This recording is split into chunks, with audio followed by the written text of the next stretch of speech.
good. Yeah, I'm Daryl Rupp, play for the Connecticut Spokebenders. I met these guys about 16 years ago. I got hurt back in April of 2003 racing motorcycles. So before, coming in and being injured, I was pretty much all I did was race bikes. I just, never really played basketball. So I feel as though, my injury was at a racetrack and ended up just falling the wrong way. It wasn't even really high speed, impact or anything that way. But the way I felt, I ended up having a T678 burst fracture. So when you look at the spinal cord and everything sort of shattered, and my spinal cord kind of shifted, and it was almost like taffy being pulled. So after that, spent a week in Hartford Hospital, a couple helicopter rides, and their main objective was just to take the pressure off, reduce inflammation, and stabilize the spinal column with they fuse between T3 and T11, I believe, and with that fusion, just it allowed me to, not worry about the structural integrity in my, backbone.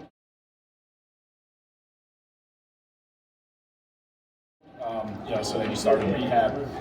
After that 1 week in inpatient, I went, at the hospital, acute care, and went into inpatient at Gaylord Rehab, which is over in Wallingford, and they have intense. You have OTP twice a day, really just work on, from the ground up, because just sitting up after being injured, your blood pressure, everything, you had to adjust your whole body, your balance is way off, you're wearing this bulky TLSO, like a sort of just brace to keep your back, fused and everything. So it was a little tricky adjusting to that too.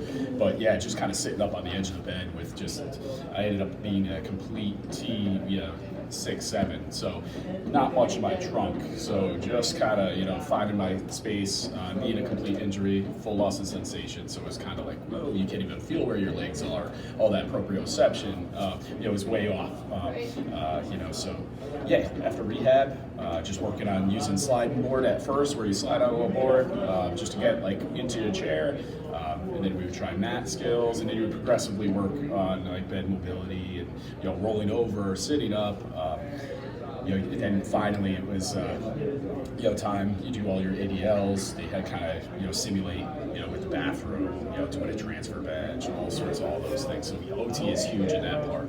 That's where after my injury I kind of was like just really motivated to get better, get back to wherever my optimal independence was. Yeah, life's changed a whole lot. Going from running around, run upstairs. Now you're kind of your shoulders are aching just so you can hop out of bed. It definitely hurts.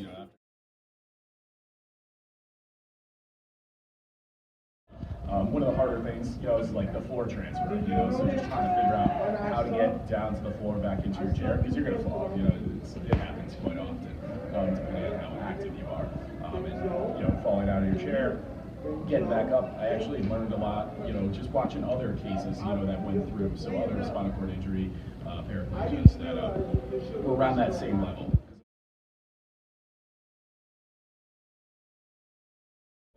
So I think being an OT, definitely have some pretty good insight on postural control and just your ability to kind of get around. But I think it's always challenge you and trying to just do different activities and think out of the box. We have to adapt. Sometimes it's on the fly, sometimes with our environment and everything too as well. But it's been a pleasure.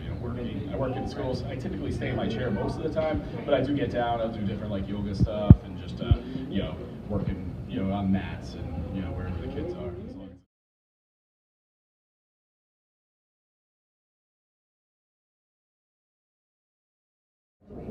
Definitely.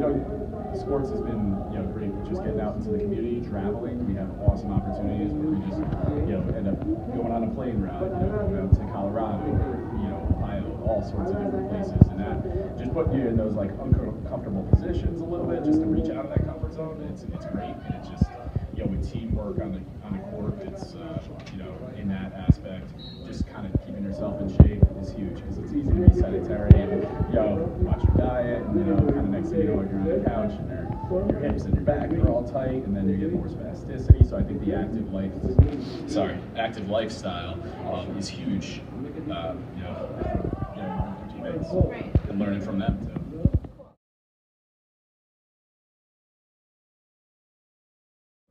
Best advice, I think, just never give up. surround yourself with positive people, positive vibes that way. You're gonna have your hard days for sure, and they're gonna be tough, whether it's just physically or mentally. Just make sure that you continue to strive for being independent as possible.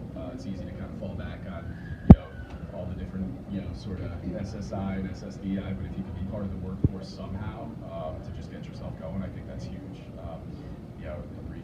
Reaching out, going back to school, whatever you're capable of, definitely push for that. Need to have a nice family too as well. So I got twin boys that are 4 years old that are like so much fun. So we take those guys out. They love playing adaptive sports, hopping in chairs, and just trying to continue to grow.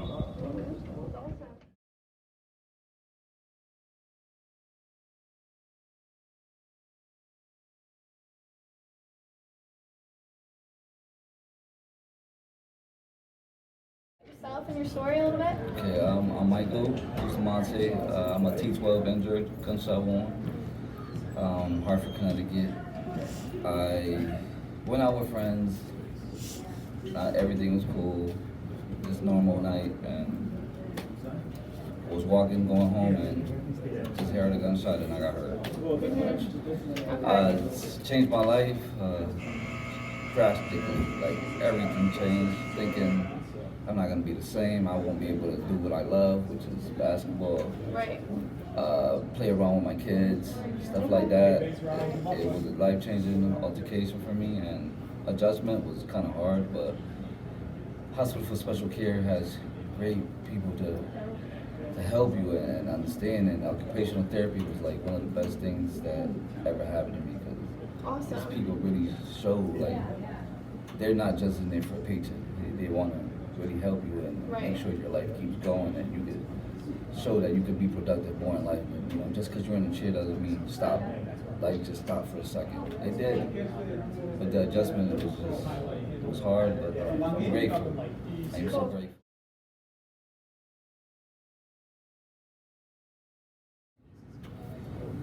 Transitioning into like using the bathroom was kind of hard. UTIs, all that new stuff that comes with it. It's difficult.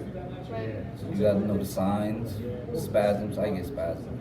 Everybody get different types of spasms, but my spasm, I don't move my legs. My legs don't move. Some people get the little twitching. I don't get that. I just get it's like I don't know how to explain it. It's really difficult to say, but sometimes it locks up on me. My knees lock up. I can't move. So that's the most difficult thing for me is the spasms.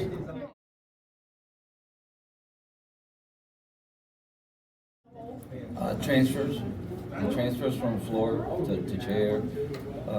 Using the transfer board at first, because you got to learn how to scoop yourself, and you got to make sure you get that right angle and not scrape yourself, because any little thing could actually send you to the hospital for months if you don't really take care of yourself right. So just them telling me, take your time, make sure you do everything right, and check yourself. Like they give you a little mirror, check your bottom, and make sure you don't get no scrapes, because any little thing could actually send you to the hospital.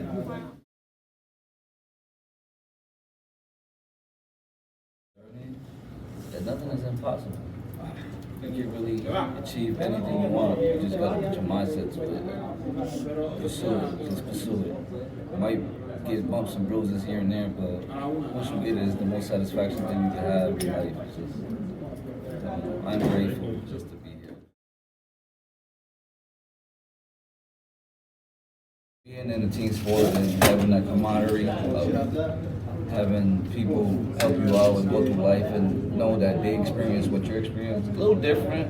Everybody's a little different, obviously, but they can help you through everything because they know what it is to be in a chair and how the I don't even know how to say it, but it's just great to have people that will support you.